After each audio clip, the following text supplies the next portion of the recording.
Oh yeah, and also I will be using websites and YouTube videos and I'll be proper credit in the description. Hunter x Hunter has to be one of the most fascinating shows and just series of all time, with an awe-inspiring world with captivating characters. But even with that compliment, there's still a reputation within Hunter x Hunter, and even then people still have questions about Hunter x Hunter, like how's the world gonna change after visiting the Dark Continent? Whatever happened to this character? Will we ever see them again? Can someone explain this ability? So on and so forth. That is of course why people have made theories, and well, right here I have some of the most popular theories in Hunter x Hunter, so allow me to introduce to you some of the theories I have with you today, and today I'm going to rank them with the proper Hunter license. So please enjoy yourself, have a nice amount of chocolate robots, and practice your nen, because today we have 15 of the most popular Hunter x Hunter theories.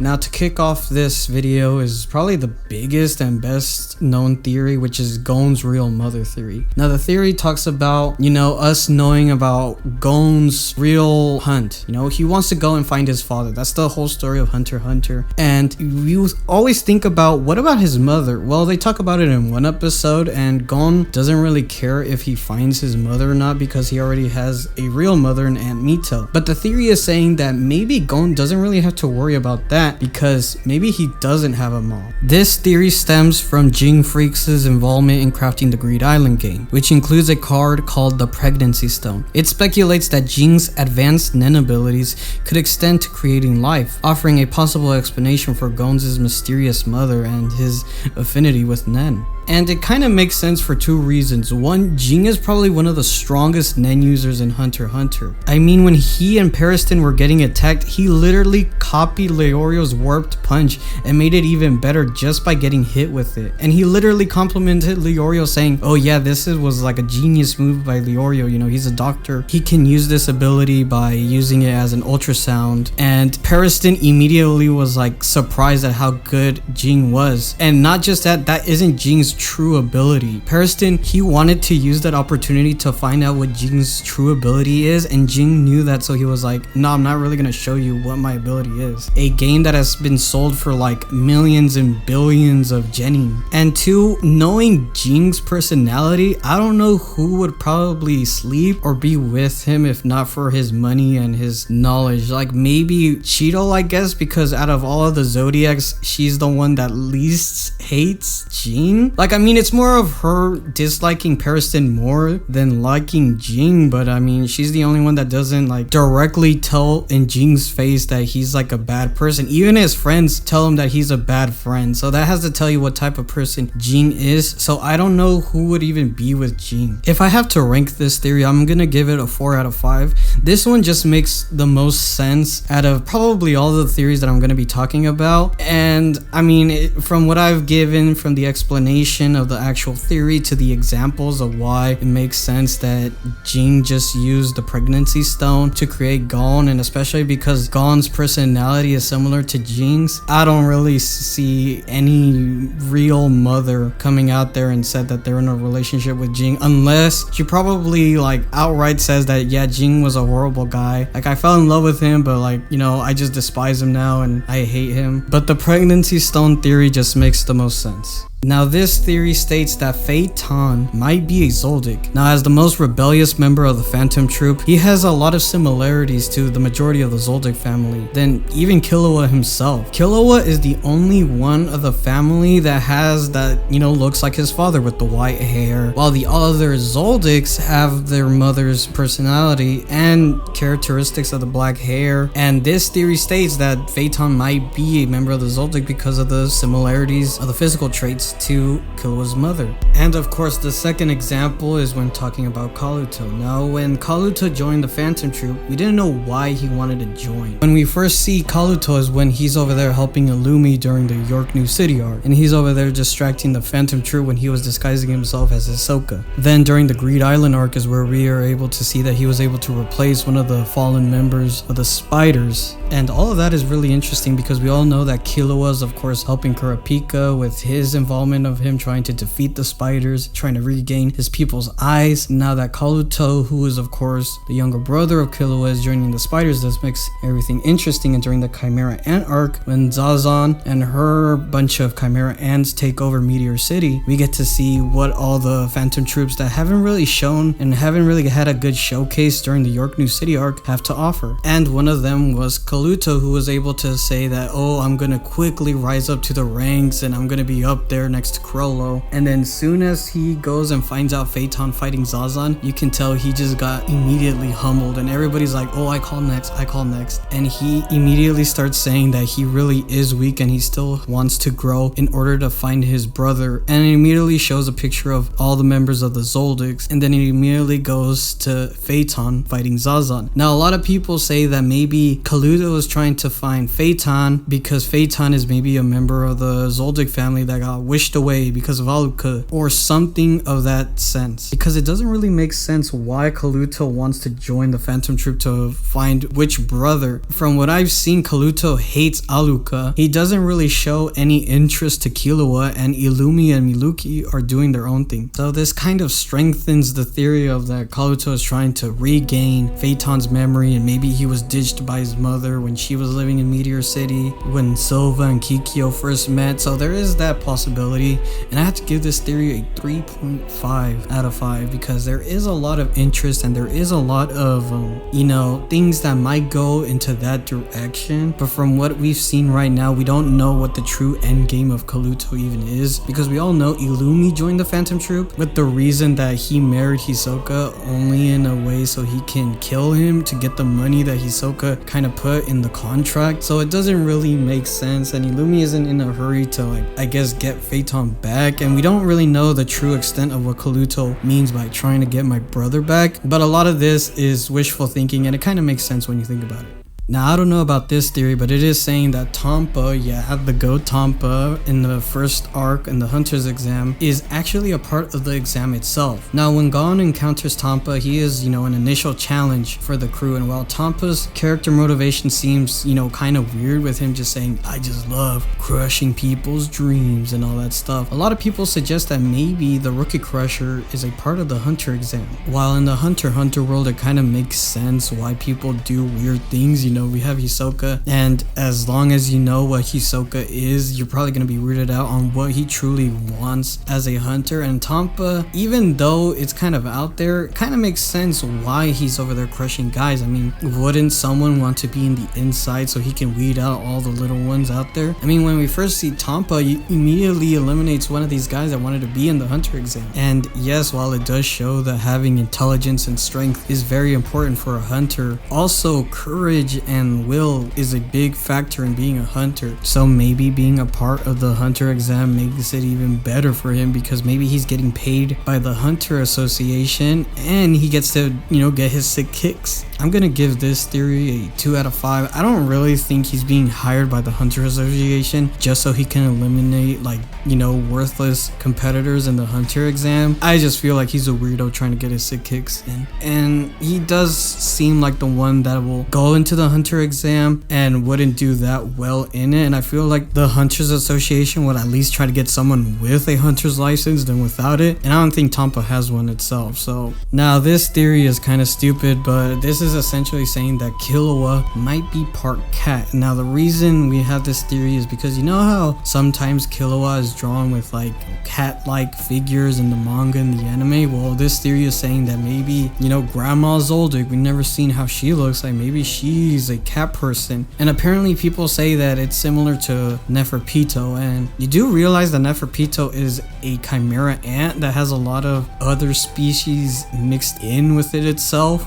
with the chimera ant powers. I don't know, but this theory is kind of stupid. I'm gonna give it a 0 out of 5 because it doesn't make sense. One, we all know it's an artistic style that, it's popular in other series itself, so I don't really have to talk about it. But two, beast people types exist. We have Cheeto, honestly most of the Zodiacs, so we don't really have to talk about, if they even exist, but I don't think that's the actual. It's just, a dumb explanation on why sometimes we see Togashi, draw Killua the way we see it. Now, from one dumb theory to one that might be real is the theory that Nanika might be a calamity from the Dark Continent. Now, Nanika is some sort of spirit that resides within Aluka, member of the Zoldyck family, the one that's been shunned for so long for not being able to control how she controls, Nanika. And so there's a mystery surrounding how Aluka was able to get those abilities and how dangerous she could be if the wrong person is able to get their hands on her and Nanika. But with the theory that how does Nanika, a being of such immense power, get to be in the regular islands of Hunter x Hunter? Well, there must be one place that it might be from, and that's the enigmatic Dark Continent. When people travel the Dark Continent, people bring, when they return, something called a calamity. And so a lot of people believe that Nanika was one of the calamities that were brought back from the voyage of the Dark Continent. And they think it's a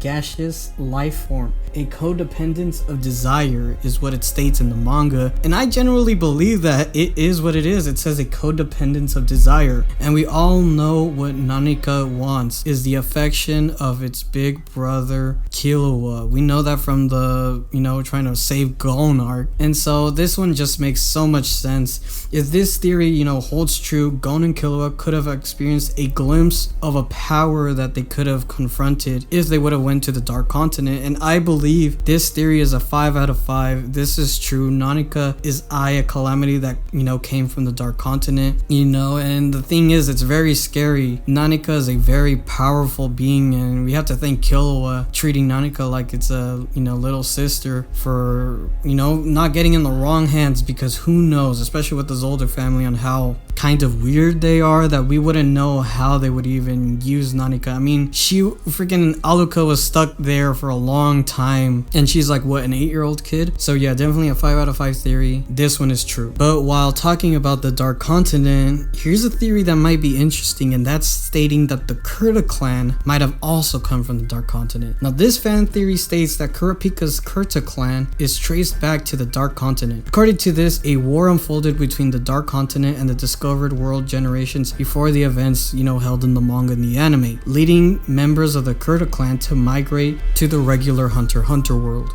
There they kind of hid from, regular people, and they established their own small little kingdom, providing an explanation for the Phantom Troop's contract to exterminate the Kurta clan. This theory also offers insight into why this seemingly random human race holds such significant and strong amount of power. And while Crollo did state that Uvogin was the worst person to go up against Kurapika only had a little bit of training from what we've seen. He isn't this monster beast of a personality. From during the beginning of the Hunter x Hunter series and the Hunter exams, he was a competent fighter, but it seemed that Killua might have been even a step beyond him, with the only thing holding him back is his pact that he won't kill anyone. And after learning Nen, he suddenly became way strong, able to be one of the top fighters in the Hunter x Hunterverse.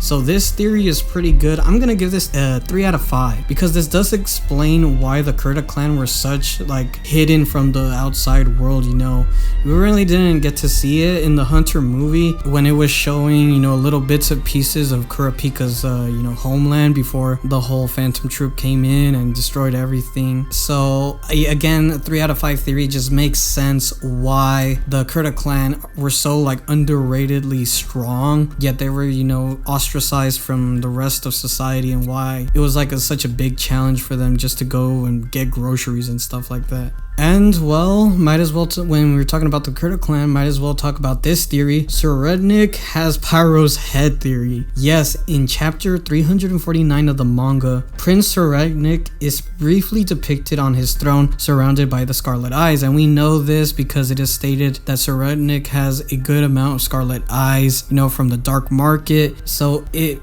clearly foreshadows that he's gonna have some sort of tussle, some sort of fight with Kurapika. But the thing that's interesting thing about this picture is there's an element in the panel that shows the decapitated head of Kurapika's late childhood friend Pyro. Now this theory gains credence as Serednik already possesses the remaining scarlet eyes that Kurapika was trying to find, and this foreshadowing intensifies when Kurapika, upon viewing a photograph of Serednik, is reminded of Pyro. I'm gonna give this theory a 4 out of 5, and the reason why is because Serednik's whole personality is the beauty of the body, and how a lot of the body is very useless to him. Everyone's trash or a tool, and basically everything is canvas. We've seen that in his first introduction where he took 2 girls and he clearly dismembered them, so he has some weird interest in the human body. And of course, the scarlet eyes of the Kurta clan being one of the most beautiful eye colors of all time, this one just makes sense. But it is kind of gruesome, the fact that he just didn't keep Pyro's eyes, he kept his whole head, would definitely put Kurapika on the edge, because Kurapika and the whole Succession arc is just him being gloomy all the time and him trying to find his groove back. He isn't the same one that we found during the early Hunter exam arc or even York New City. This is a whole different Kurapika, and this one little thing might definitely put him over the edge during the whole Sasuke Dark era of him trying to get revenge, which is definitely what I would like to see of Kurapika. Here's another theory. Speaking of evil, we have another theory stating that Gene Freaks himself might be an evil person. Gon's prioritization of finding his father over his and Killua's safety in Hunter x Hunter suggests insight onto the character of Gene Freaks himself. If we talk about the first theory of Gon being a result of the pregnancy stone and being just a kind of similar person as Gene, it raises the question about what kind of father and person would subject his son to such trials without proper introduction. While some fans might excuse Gene for the risky situation with Razor and Greed Island, others delve into speculation and theories about his potential dark deeds. Some theorists propose that Gene orchestrated the presence of the Chimera Ant Queen in the NGL, creating a horrible situation for Gon. But I disagree a lot. I think the whole NGL Chimera Ant situation might be Periston, because he was trying to potentially get rid of someone, but that's a discussion for later. I think this theory is kind of bull. I'm gonna give this one a 1 out of 5. Gene isn't an evil person. He's selfish, but he's not evil. And here we see a pattern. Gene said, whoever wants to go into the Dark Continent, I will pay you money. And when he paid that guy the money, Gene found out that the reason why he wanted the money was because he wanted to help his sister get better, because she was stuck with a deadly illness. And Gene's self-conscious was like, I can't let you go to the Dark Continent knowing that you have someone to go and wait to be with. And someone that's evil wouldn't have done what Gene did. So again, a 1 out of 5 theory. I don't think this one is plausible. 今ようやくわかったぜ。こいつは善悪に頓着がない。俺が贋作をやっていたと告白した時も、あの店の男が木造り村に難癖をつけてる時も、こいつの顔には非難の色も悪事への憧れも浮かばなかった。あるのはただ一つ、単純な好奇心。すごいと思ったものには善悪の区別なく称賛し心を開く。つまりこいつは危ういんだ。言うなれば目利きが全く通用しない五分の品。 But one that might be is that Gon, the main character himself, might be a psychopath. The Hunter x Hunter world is a captivating realm, rich with interesting characters, plot twists, emotional revelations in each arc. The narrative's diverse imagination is a standout feature, creating an extraordinary experience for the audience. However, this brilliance is accompanied by a drawback embodied in Gon. A lot of people think that Gon is a sociopath, a psychopath, someone that you don't want to mess with. Hidden inside a, young, impressionable 12-year-old is a monster ready to get out. A lot of people have examples. Some of the examples that pop into my head is Gon just going in there without rhyme or reason, fighting people that are way too strong. Guys like Genthru, Hisoka, some of the Chimera Ant. People tell Gon to calm down and think about it rationally, but Gon, he just goes in without, rhyme or reason. Now, Now, it's one thing to be too careful. I think Biscuit talked about how Killua is too careful because of the things that were implemented in his brain by Illumi in this weird, horrible love thing. A lot of people think that Gon just takes it too far. Heck, a lot of people think that Gon puts his friends in danger in certain situations because of him just trying to find Jing. And this whole theory just shines the brightest during the Chimera Ant arc, where we see Gon go from a happy 12-year-old into this, monster brimming with hatred. After Kite's death, we could see that the hinges are starting to break from Gon. He starts trying to believe that everything is okay. Kite will never lose. He's not dead. And then when they see the state that Kite's in, Gon immediately goes, he gets mad and everybody's like quiet because they're afraid of what he's gonna do. A lot of people say that Gon has this immense potential, and because of this immense potential, it's very dangerous to see what Gon will do. And we were able to see what Gon will do when he sacrificed all of his Nen just so he could kill Neferpito. And he did that. He said, I will give it all, forcefully growing and turning into an adult just to beat the brakes out of a femme cat boy because he killed your father figure from 6 years ago. It's very crazy, and God knows what would happen if Neferpito killed Aunt Mito or even Killua. It's strange to see what would happen if Gon, and I know it's kind of like a mirroring thing because it's supposed to say, Gon lost his humanity while Meruem, a monster, gained humanity. There is that thing, but I think Gon has shown that he's done some crazy things just without saying, and even kind of said that Gon might be a problem himself. So I'm gonna give this theory a 4 out of 5. Gon, I don't think he's a true psychopath or even a sociopath, but I think there is something in Gon's head that, needs checking. He is a kid and he is privy into this weird and bad world. The Hunter exam is one thing, but York New City, Greed Island, and especially Chimera Ant, we've seen all the things Gon will do just to get the W. Now, onto this next theory. It's stating that the Black Whale is an inside job. In the Succession arc of HunterXHunter, there is a conspicuous foreshadowing that suggests Nasubi Huiguro, hopefully I'm saying that correctly, has orchestrated the sinking and destruction of the Black Whale. Notably, Mizaistone's speech emphasizes the ship's eventual demise, and the existence of a second ship suggests Nasubi's preparedness for the catastrophe, especially considering the imbalance of doctors between tiers. And additionally, Beyond's team has multiple escape methods, possibly setting the stage for the Black Whale's destruction. Conditions for a shipwreck within dangerous, uncharted waters ahead further hint at the planned disaster, and Kurapika's warning and emphasis on the bulkhead's existence contribute to the theory itself, suggesting that Nasubi's preparedness for this eventual overwhelming evidence and Nasubi's motives. It indicates that he anticipates the Black Whale sinking, viewing it as an ideal setting for the Succession War. Nasubi's foresight involves sacrificing 200,000 people, exploiting the chaos for the Succession War, and using the disaster as a cover-up. Keeping the Succession War a secret is vital for the Kakin Empire,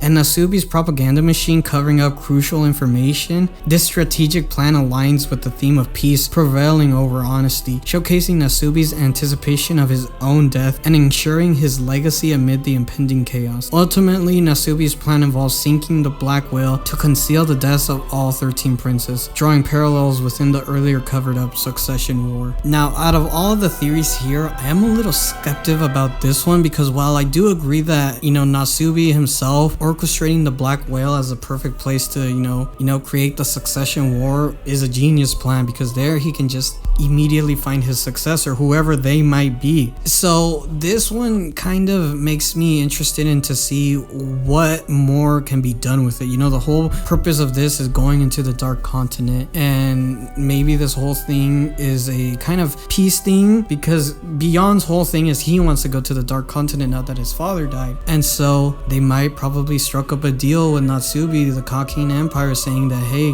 we can find out who is going to be the successor right away in the same time. You help me with this, and going to the Dark Continent, I can help you with this whole tradition thing that you guys have. I'm gonna give this one a 2 out of 5. There's still so much of the Kakin Empire, the inside of it, the characters, that I can't purposefully give my, full right to say that this might happen, but who knows. And speaking of who knows, this theory stating that Queen Oito is related to Chrollo Lucifer. Now, Chrollo's past remains shrouded in mystery. We do get a little bit in the manga talking about what kind of formed Chrollo's ideology and kind of the beginning of the Phantom Troop, but we don't get to see how, when he was born and what led to him being in Meteor City. Is he a product of Meteor City, or was he dropped off in Meteor City, stranded there? And this whole theory is stating that maybe Chrollo and Oito are related. The Redditor Crazy Learner introduced a theory suggesting that there might be a connection between Chrollo and Oito, citing that they have similar eyes. Oito's background is also relatively unknown as well, except for her,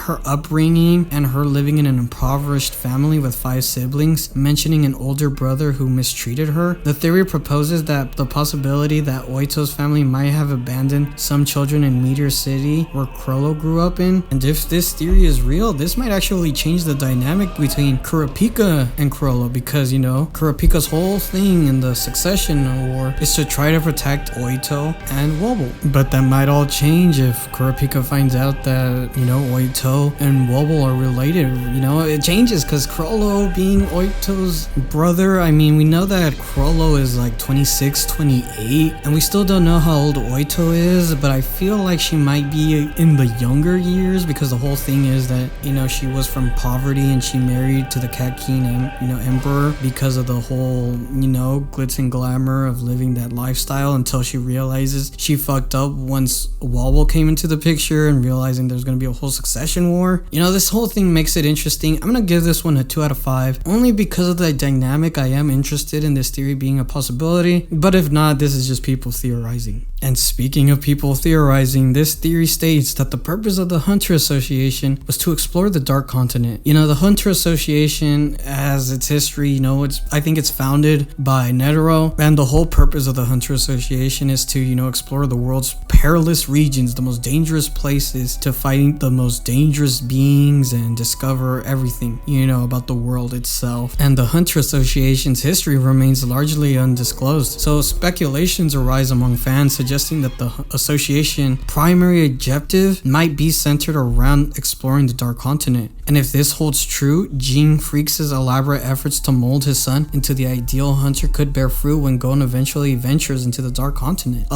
This kind of does make sense, but I'm gonna give this theory a 1 out of 5. Netero himself is a weird guy. He's not a bad guy, but he's also not a good guy as well. And he already went to the Dark Continent, and he said he didn't like going there because it's not a challenge, it's more of a survival. It's either you go in there and you fight beings and you can survive, but you don't really gain a good fight with it. When he was fighting Meruem, he said he enjoyed the fight himself. It was like a challenge. It was like fighting a guy in equal footing. We don't really know that much of the Dark Continent, and he kind of forbade a lot of people from going to the Dark Continent, especially with knowing about the calamities that that people have brought. I don't really think that was the whole purpose. Maybe the whole purpose of the Hunter Association was to go to the Dark Continent, or to just find as much as we can learn about the world we live in. But I think its main objective of going to the Dark Continent, I don't think that's true. So again, I'm gonna give that one that rating. But this one theory might get a higher rating because this theory states that Periston killed the Kurdas. Recently, a post suggested that Kurapika was partially responsible for his clan's massacre. The theory involves Sheila being Periston, supported by their resemblance, Sheila's desire to be a hunter, and the suspicious events surrounding her encounter with Kurapika and Pyro. The post also connects the Kurdas' origins of being on the Dark Continent and speculating on the past conflict that led to the creation of Meteor City. Finally, it suggests that Periston's involvement in the massacre, emphasizing the symbolism in the severed head of Pyro and the possibility of a hidden agenda. This theory is it has such layers. It has so many layers. it's like an ogre. Now, I try to find more information about the Redditor, but he or she deleted their account, and this was posted 7 years ago, so who knows how much of this is even true or not. And there's a lot of things to disprove this theory, but you know, this theory is way darker than you think. It is stating that Periston, who is Sheila, you know, was discovered by Kurapika and Pyro, and when they were over there, you know, helping Sheila, because remember the whole story is that it was a traveler who was lost, and they were exchanging like stories, and Sheila even gave Pyro and Kurapika this book. It is stating that Periston as Sheila gave them the book that would eventually let the Phantom Troop find the Kurta clan, and it is stating that Kurapika feels horrible because he was the one who was talking to Sheila and kind of led them to their demise. It wasn't the whole thing of Kurapika, you know, showing his eyes. It was actually that Periston found this, and a lot of people think that this theory is true because we all know that Periston has this weird pleasure. You know, he even stated that he loves torturing and being horrible to the people he loves. But there is a lot of things to disprove this theory. I mean, we did see a young Sheila in the manga chapters now, and it's so hard to see Periston being involved in the Kurta's demise because he doesn't really have a connection with them. There is another theory stating that him and Beyond were, you know, conspiring against each other to kill Netero. I will believe that one more because Periston does like Netero, and even though he did kind of cry and felt sad when Netero died, he is kind of twisted, and Beyond's relationship with Netero is so weird, and he wants to prove more that he can go into the Dark Continent and actually find a good discovery than about his dad's well-being. So that theory is more better. I'm gonna give this theory, that Periston Sheila, you know, killed the Kurta theory, I'm gonna give it a 1 out of 5. I don't really think there's a lot of merit to it. A lot of people said there was good points, but again, this theory was made 7 years ago, so it probably is already outdated, and I don't really see a lot of other explanations stating that this theory might be true. And we have a whole lot of other manga chapters, you know, talking about the origins of the Phantom Troop, and Sheila was involved in there, and we can see that she didn't want to join the Phantom Troop. She wanted to be a hunter, and I don't think Sheila would become like this whole horrible person and turn into Periston. I don't think they're connected. Again, I think this theory is false. And lastly, the final theory, the Hisoka is Chrollo theory. So this theory is talking about that Hisoka, you know, from the last time we've seen him, Hisoka he's different. He isn't the same, you know, androgynous type of guy that we know. He isn't the same, you know, happily weird person we've seen him from the beginning of HunterXHunter until his fight with Chrollo. He's now more serious, and his whole goal is to kill the Phantom. And so this theory is stating that Hisoka is actually Chrollo disguised, and the evidence is nothing short of mind-blowing. You know, Chrollo might be utilizing Benevolon's Battle Cantabile Metamorphosin ability for his transformation, considering Benevolon's admission of not being the brightest in the troop. And as much as I want to say that this theory is true, I don't think so. I'm gonna give this theory 0 out of 5, mainly for 2 reasons. 1, Togashi loves Hisoka, so I don't think he's gonna do something like that. And 2, the whole point is Hisoka got this major power up. You know, now he's using Bunji Nen. He's double the strength as he was. He killed 2 members of the Phantom Troop, and yeah, those 2 members didn't have their abilities, so they were kind of like outnumbered in a way. It kind of feels like the whole purpose of showing off that Hisoka means business is like another threat that we would face as well. You know, Kurapika doesn't just have to worry about, you know, trying to get the eyes from Serennik and trying to keep Wobble safe. Now he has to deal with the Phantom Troop. You know, the people he wants to, you know, kill the most, get revenge. They're right there in the same ship. And not just that, there's the wild card of Hisoka. Hisoka doesn't really have an alignment. He's just Hisoka. He might help the gang, you know, he might help Kurapika, but only because, you know, their whole goal is, his whole goal is to kill the Phantom Troop. So I don't really think he cares about the Succession War. I don't think he cares about the Dark Continent. All he does is to, you know, all he wants is to kill the Phantom Troop, and he knew that the Phantom Troop were gonna go into the Black Whale, that would journey into the Dark Continent, because whatever they would discover, they can just steal it when they're in the ship. And Hisoka clearly knew that, and right now he's probably disguising himself, and it's probably gonna work with the Kankina Empire, you know, either as protection, either as trying to make sure that he's enforcing the Succession War rules. Who knows what will happen now that Hisoka is now in the black whale. But whatever will happen, we'll be waiting a long time. Thank you guys for watching this video. If you guys like this style of video, something similar, maybe I'm talking about some other animes I've been talking about or other things, you know, leave it in the comments below. If you didn't like it, put it in the comments. Watch the video, hit the like button, dislike it, you know, watch the video, have fun. And again, thank you guys for watching. Bye.